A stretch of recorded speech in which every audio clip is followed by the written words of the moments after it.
இயேசுவின் நாமத்தினால இந்த தியானத்திற்கு உங்களை வரவேற்கிறேன். இந்த நாள் தியான பகுதி லூக்கா 21:36.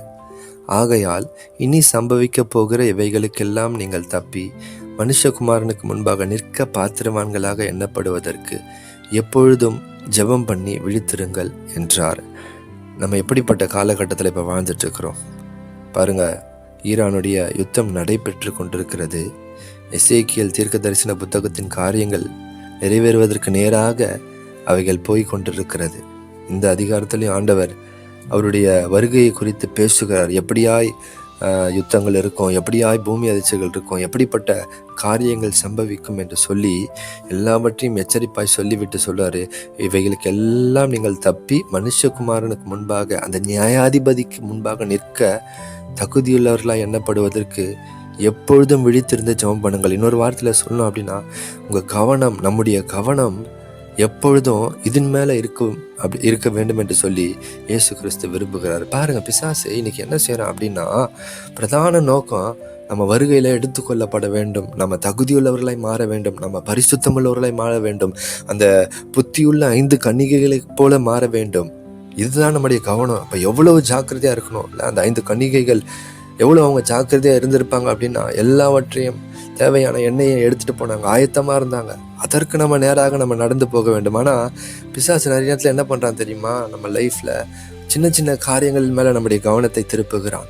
லௌகீக கவலை, இதுக்கு முன்னாடி வசனம் சொல்லுகிறது, உங்கள் இருதயங்கள் பெருந்திண்டியினாலும் வெறியினாலும் லௌகீக கவலையினாலும் பாரமடையாதபடிக்கு. உலக கவலை, எண்ணத்தை புசிப்போம், எண்ணத்தை குடிப்போம், எண்ணத்தை உடுப்போம் என்று சொல்லி என்ன பண்ணிடுறான்? உலகத்தின் மேல கவனத்தை திசை திருப்பி பிரதானமானதை நம்ம இழப்பதற்கு அவன் வழி செய்து கொண்டிருக்கிறான். நான் அடிக்கடி சொல்லுவேன், தேவ சித்தத்தை விட்டு விலகுவதற்கு 1 டிகிரி நம்ம தவறான வழியில போனா போதும், அதனுடைய முடிவு எங்கேயோ நம்மளை கொண்டு போய் நிறுத்தும். பாருங்க, ஒரு கதை தான் எனக்கு நினைவுக்கு வருகிறது. ஒரு பள்ளியில ஒரு மாணவி இப்படியாக இருந்தா. எப்பவுமே அவங்களுக்கு என்னன்னா, மற்றவங்க காரியங்கள்ல இந்த பிள்ளை இப்படி செய்யறான், இந்த பிள்ளை இப்படி செய்யறான்னு சொல்லி அவருடைய கவனம் சிதறலா இருந்தது. அவ கம்ப்ளைண்ட் பண்ணிக்கிட்டே இருந்தா தன்னுடைய ஆசிரியர் இடத்துல. ஒரு நாள் ஆசிரியர் என்ன பண்ணாங்க, அவங்களுக்கு ஒரு செய்முறையை கொடுத்து ஒரு கிளாஸ் ஃபுல்லாக நிறைய தண்ணியை கொடுத்து அவங்க சொன்னாங்க, இதை நீ ஸ்கூல் ஃபுல்லாக கொண்டு போ, ஆனால் எங்கேயும் ஒரு சொட்டு தண்ணி கூட சிந்தக்கூடாது அப்படின்னு சொல்லி. அப்படியே அந்த பிள்ளையும் எல்லாவற்றையும் எல்லா இடத்துக்கும் அதை எடுத்துகிட்டு போயிட்டு பத்திரமா எடுத்துகிட்டு வந்து வச்சுதான். ஏதாவது சிந்திச்சா தண்ணி? இல்லை மிஸ், நான் ரொம்ப ஜாக்கிரதையாக பார்த்துக்கிட்டேன்.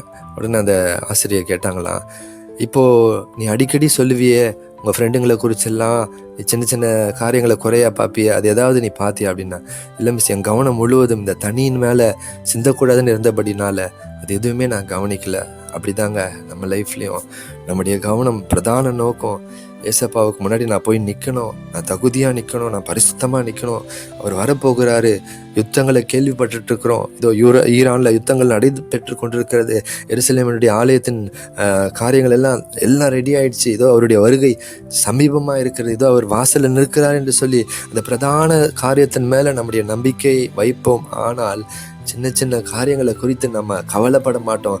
அதெல்லாம் இக்னோர் பண்ணிட்டு, அதெல்லாம் ஒரு பொருட்டாக எண்ணாமல் அதெல்லாம் தூக்கி எறிந்து விட்டு, எபிரேயர் 12 சொல்லுகிறது போல பாரமான யாவற்றையும் நம்மை சுற்றி நெருங்கி நிற்கிற பாவத்தையும் தூக்கி எறிஞ்சிட்டு, என் நோக்கம் அந்த இலக்கை அடையணும், ஏசப்பா வரும்பொழுது நான் எடுத்துக்கொள்ளப்பட வேண்டும் என்று சொல்லி அதன் மேலே என் கவனம் இருக்குங்க.